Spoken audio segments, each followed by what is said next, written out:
Napster. Hi, I'm one of the kids who was prosecuted for downloading music free off of the internet. What is it about this? In essence, it's about control. It's really about controlling what you own. To own and control his own art. Yes, it's controlling that. Time out for 1 second. Part of what we're trying to do here is make people understand that what they're doing is illegal. That means come clean, delete your files, and promise to never, ever do it again. But Napster was a peer-to-peer technology, the opposite of broadcast. It allowed people to share files directly between individuals. You didn't need a central signal, you just needed a connection and a friend. And there were a lot more of us than there were of them. When Napster was shut down, it was like we were cockroaches, they turned the lights on, we all streamed under the furniture. And we had missed the fact that in 18 months, we'd assembled the largest library of human creativity ever, and we'd done it for free. When the courts shut Napster down, there were, I think, 52 million Napster users, and 50 million had voted for each political candidate in the presidential election. So there were enough Napster users to change, the outcome of an election. Napster had captured the world's attention because it was simple, effective, and deliciously fun. Everyone started sharing all their music, and before you knew it, we had built up the greatest library of music in history. But it also meant we didn't need the record labels anymore, because now we were all distributors. For the longest period of time, the industry had controlled technology, and therefore the people were subservient to that technology. This is like the power goes back to the people.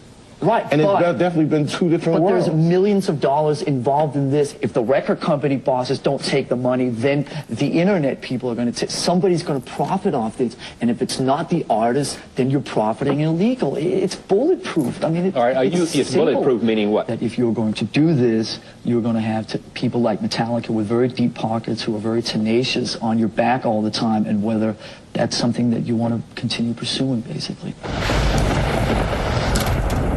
Welcome to point 2. The established powers of the past will always try to control the future.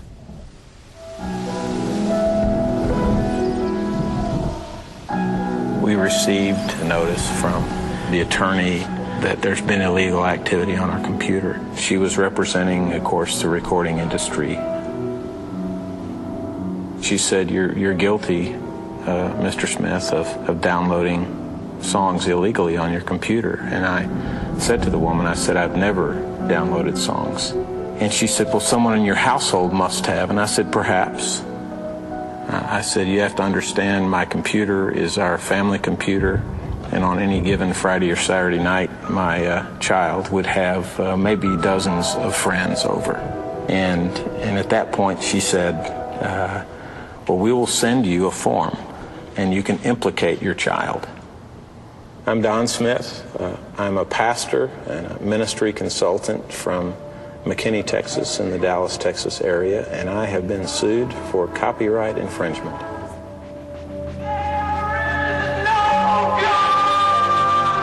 This world in which we pretend that we're not all copyright criminals is like the Victorians, who pretended that they didn't all masturbate. Right? The official line was, if you masturbate, you get hair on your palms, you go blind, you go nuts. Right? The official line today is that only bad people copy files without authorization. In both cases, it's not true. And I think that what's happening with copyright is the same thing that happened with masturbation, that people are starting to admit to each other, yeah, I do it too. But at the same time the law made 52 million people copyright criminals, one lawyer was launching a movement to set them all free. His name is Lawrence Lessig. He's the guy who wrote the manifesto that inspired this film. The one thing that's absolutely clear is that there's no way to kill this technology. We can only criminalize its use. We can't stop people from taking culture and remaking it in a way that expresses their ideas differently. We can only drive this creativity underground. We can't make our kids passive in the way we were growing up. We can only make them, quote, pirates. And the question we've got to ask is whether this is any good.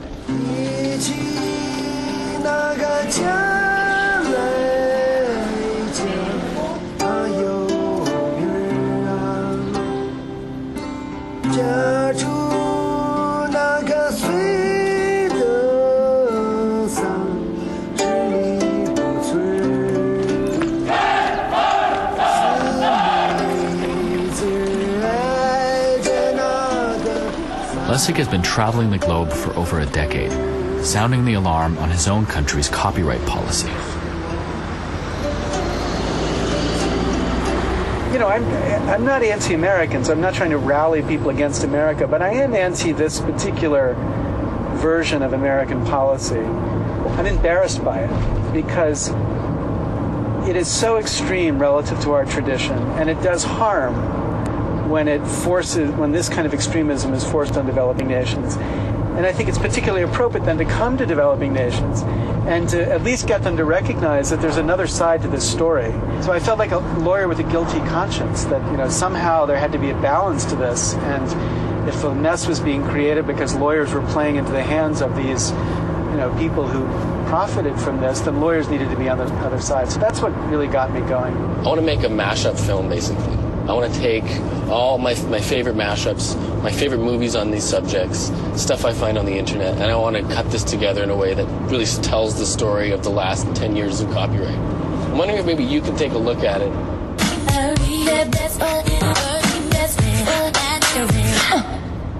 Yeah, that's fantastic. It's totally illegal. Will they take my house? Do you have a house? No. Well, then don't worry. Okay, I think that this is the kind of advice I was looking for. But isn't there some fair use in here? Yeah. Or is it all fair use? Well, in my view of what fair use ought to be, everything that you've shown me should be fair use. Fair use is a part of copyright law that allows for free speech. I can use small amounts of copyrighted material to make an argument. I can still get sued, but now I have a defense. I think that the way you should think about it is, imagine you were writing an essay, and in the course of the essay you would quote stuff from your culture, right? You'd quote passages from, you know, some popular writer, or you'd have passages from Shakespeare, whatever. You just include it, and you'd use it to try to make your story, right? And what you do is you'd quote and you'd cite. That's what you do. You should have the same freedom with film as that writer has with that text. Nobody would doubt that the writer could do that with the text, but it's a federal case whether you're allowed to do that with film. The coolest lawyer in the world just told me I'm making an illegal film.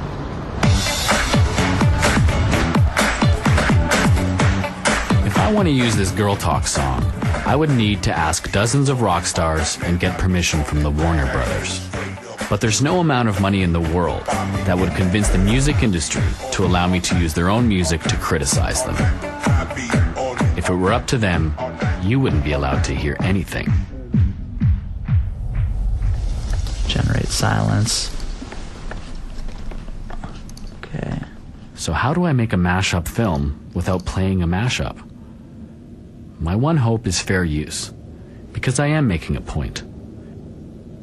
My point is that copyright is out of control. It's been manipulated for profit at everyone's expense. This is a global issue, so the debate shouldn't be limited to just me or a bunch of lawyers and lobbyists. Why not enlist the world's remixers to join the discussion?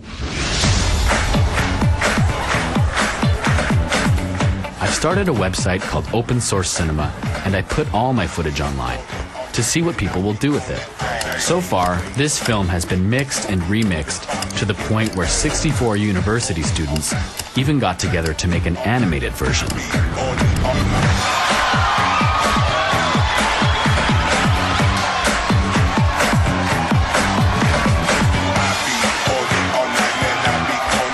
So now I've got a posse, and we're creating this movie together. Whenever you see this sign, you'll know that this piece of video came from someone else. Maybe it came from you. These are communities. They're being created by the opportunity this technology makes available. And these communities engage in a kind of conversation, each one taking what the other had done and adding to it, mixing it and changing it, and engaging in a creative act.